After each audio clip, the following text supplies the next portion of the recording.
with Christopher James with All Things Branson and Branson Talk. Today we are at the beautiful Silver Dollar City. It is a nice day finally out here, and we are here with Brad Thomas. Brad Thomas, who is an employee I am. of Silver Dollar City. Right here for a long time. That's nice. And here you work at some of the concessions. Is that what you do? I do a little bit of everything. That's what we do at Silver Dollar City. That is true. That is true. Now, here at Branson Talk, we love to get to know the people in Branson. So I'm curious, let's start with your background a little bit. Did you grow up here in the Ozarks? I actually moved to the Ozarks when I was in the 4th grade. Mm-hmm. Didn't move alone. I was with my parents. That would have been odd. Moved here when I was in the 4th grade and grew up in Springfield. Went to high school in Springfield and then also college in Springfield. You did? What college did you go to? I went to Misouri State. Oh, well, there you go. That makes sense. Yeah.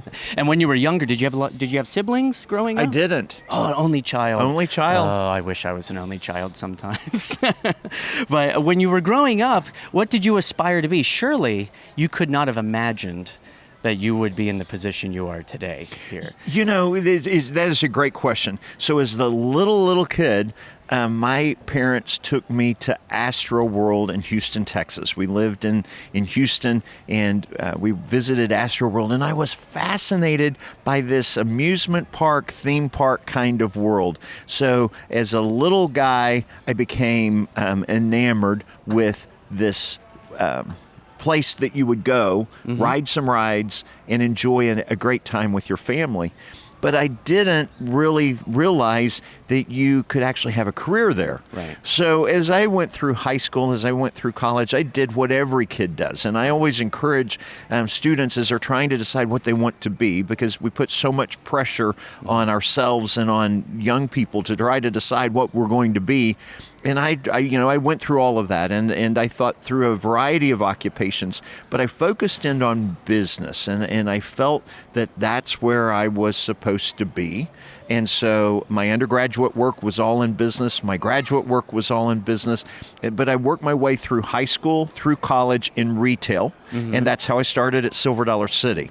So after doing the department store thing in high school and college, I ended up at Silver Dollar City, and then ended up in general management. But then I started recognizing, hey, you really can work in a theme park. How fun is that? And it can become a career. Absolutely. What were you selling in high school? I sold, when I first started, I sold menswear. And then I started selling electronics. And I sold electronics in a couple of department stores in Springfield.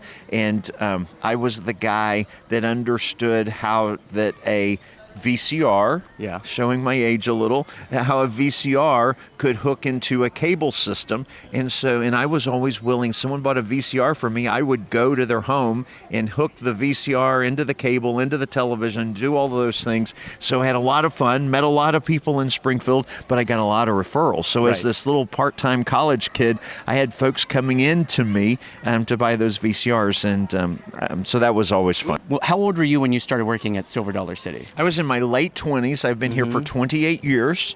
Okay. And you know what? If I had it to do again, I would do it again and again and again. And in my 28 years of stories of this special place with all these special people, I have never gotten in my car any night and thought, I've made the wrong decision. Yeah, I'm going to go back to Men's Warehouse. No, I never worked at Men's Warehouse, but no. This is an incredibly special town. Branson is filled with special people, and Silver Dollar City is also filled with special people, special visitors that come to see us, but also the men and women who make this company part of this community. And so for all of that, I'm incredibly thankful. Yeah, and almost everybody I have talked to has worked at Silver Dollar City at some point. I believe even the new mayor. The new mayor was one of the original 13. Original 13. Yeah, I saw a photo that somebody posted. And so almost everybody has worked here. Surely everybody watching us has come to Silver Dollar City. And one thing that I really like is I like your leadership style, okay? Because I see you out, you're visiting other shows, you go out. I talked to you one time, I think at Walmart, and you had been to Germany looking at roller coasters, and then a few years later, we get some new Time traveler. Yeah, I remember that conversation. But you have your principles and stuff, you stick with them, you haven't wavered over the years, even though times have changed changed quite a bit, and you've brought things in that appeal to all ages. Time Traveler, for example. Silver Dollar City truly, we say this a lot in Branson, has something for everybody, but you do. I mean, you've added the coaster since I've been here. The Grand Exposition had just opened for smaller kids. My kids are nuts about Fireman's Landing. They love all of that. So you're constantly changing. I see there's a little construction going on. There is. Yeah, with the water ride there. But there are a lot of things. What are some of the biggest changes you have seen over the years since you've been in charge here at Silver Dollar City? Have you seen customers change, or does everything stay the same? Well, wise individuals that you and I study and listen to will always remind us that the world is constantly changing. And the consumer that visits Branson, that visits Silver Dollar City, that visits our shows, that travels anywhere, those consumers are constantly changing. And I look at just even the reality of a mobile device. Mm-hmm. iPhones 13 years ago, they didn't exist. And so today, we use them to board planes. We use them to enter the tickets at Silver Dollar City, to go through the turnstiles. We use those mobile devices all day long. And 13 years ago, they didn't even exist. And It didn't impact any of our businesses. And today, they impact all of our businesses because most consumers have them, and the expectation is that they can use those devices to have either access to an attraction or a show, or to purchase something. So obviously the consumer is constantly changing, but also their expectations are changing. When I began at Silver Dollar City 28 years ago, a 60-year-old had grown up in a big band era. Today, a 60-year-old could very well have been at Woodstock and grew up on rock and roll. And so obviously a 60-year-old, there will always be 60-year-olds, but the 60-year-old today is vastly different than a 60-year-old of 28 years ago. And their expectations of the music and their expectations of thrill, it's just all very different. And so the answer to your question is the consumer is changing all the time. Many things have changed over time. And Silver Dollar City has a culture. We have a culture throughout our company that we do research to understand what our visitors like today and what they'd like to see for tomorrow. And we constantly do that research to understand how we need to change to meet their ever-changing expectations. Well, that's a great answer. That's a great answer. And we have done surveys to find out when people come to Branson. When was the first experience you had in Branson? And I would say 80 to 90% of our results have been they came as children. So they came with their families when they were younger. They had great experiences because downtown in Branson, we have had quite a few changes. There are a lot more rides and attractions. There are the Fritzes and the track and all of that. And sometimes we get some of our viewers that say, oh, we need to stick with the older shows. And I think Branson is doing the right thing in that they appeal to that spectrum because they have a lot of things for the young kids coming with their families. And I think what some people don't realize is those young kids, as you're saying, kind of grow up. They become the 30-year-olds and the 60-year-olds that bring their kids then. So I think all of the changes we've seen, the adapting to the new audiences have been very, very positive in town. I absolutely believe that Branson has continuously changed. Yeah. You can go back to from the 50s to today, and the Branson of the 1980s was very different than the Branson of 1960. So there were incredible changes in those decades. And the Branson of today is different than the Branson of the 80s. And there are things that may go away that may make some of us sad, but there are also things that are new and exciting, and that's what keeps us a place that people want to visit. And the reality of this community, what we have to always remember is the consumer who visits here is coming from Dallas, they're coming from Houston, they're coming from Chicago, they're coming from Des Moines, and those men and women and those families, they are coming here because they've chosen to come here. Right. And in many cases, they are driving right past other destinations, and they're passing those up. To come to Silver Dollar City, there are individuals from Chicago that'll pass 4 theme parks, and they do that to come to visit Silver Dollar City because we've done something, Right. whether it's a new ride or a new festival or whatever that may be. And we just must recognize that we are in competition with other communities that are offering a whole lot of new and old things. Yeah. We've got to continue to change. I don't know if you know this, but I work at the Showboat, Branson, Belle. And You know what? you should come sometime. I will.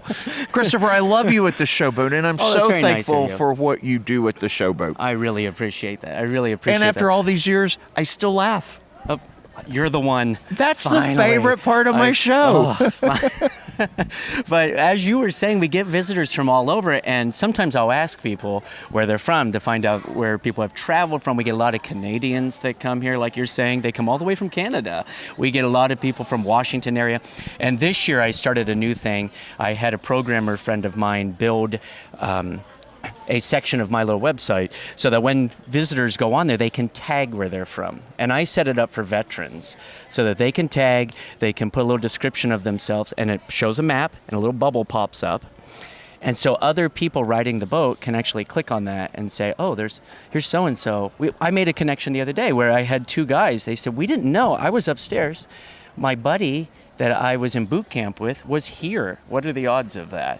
And so we do get people from all over the world, I've found, that come and visit.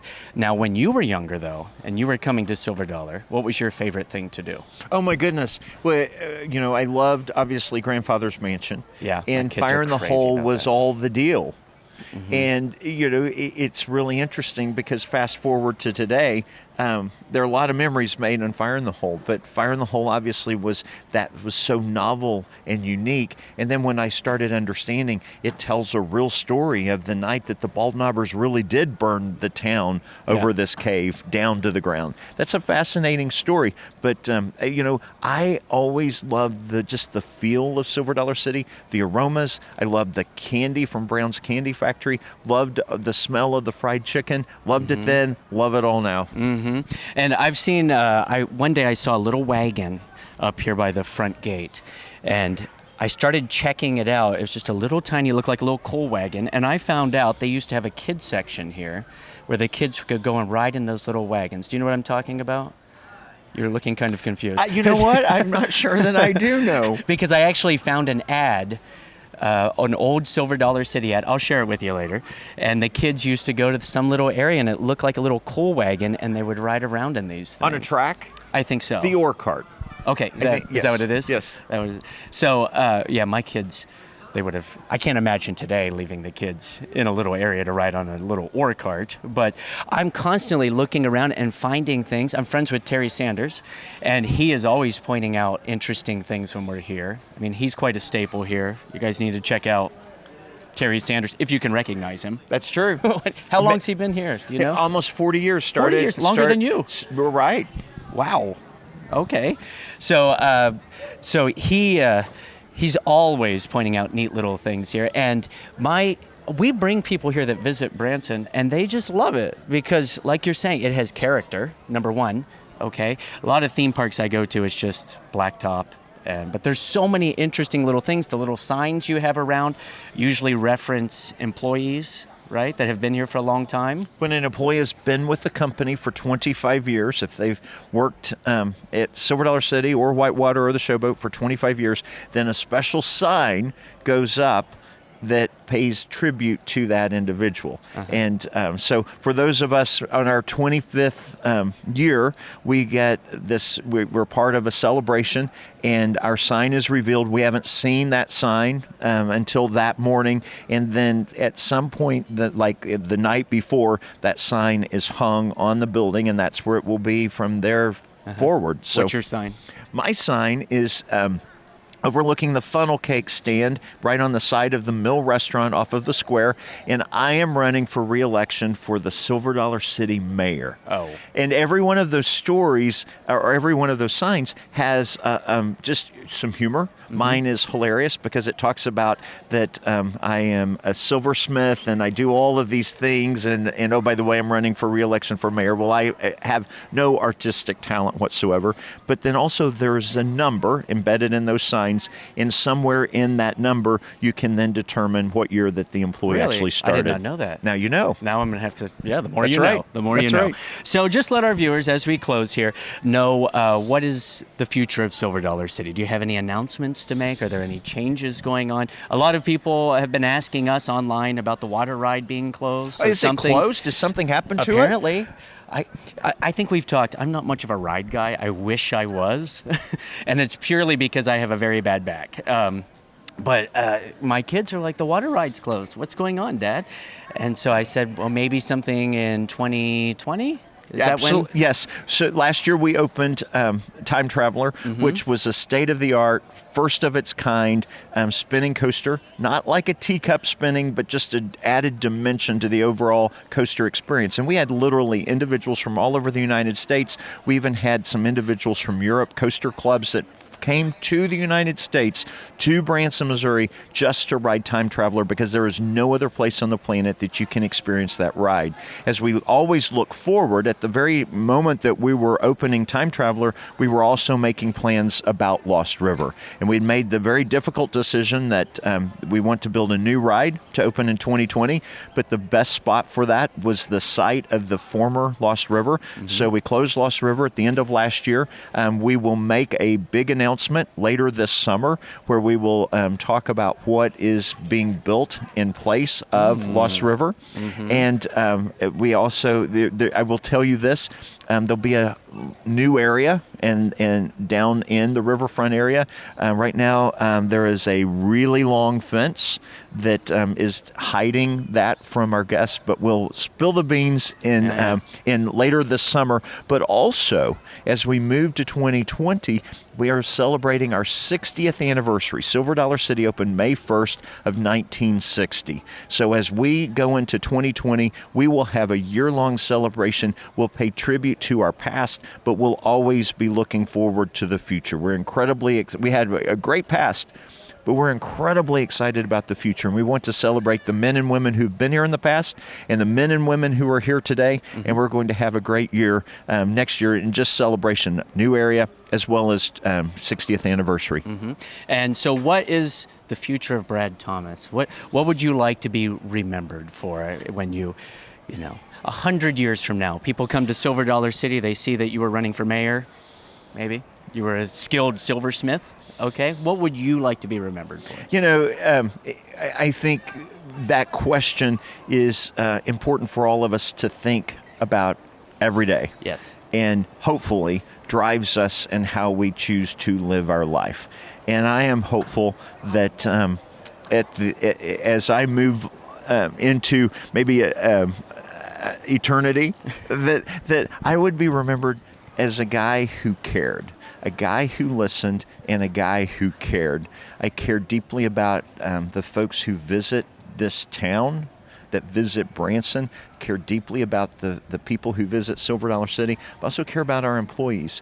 And then I care about them, appreciate them, respect them. And so that, my friend, long answer to your question. No, it's not a long answer, because I believe the same thing. As we were talking, every single person walking through here with a child, that child is going to remember an experience they had, a moment they had.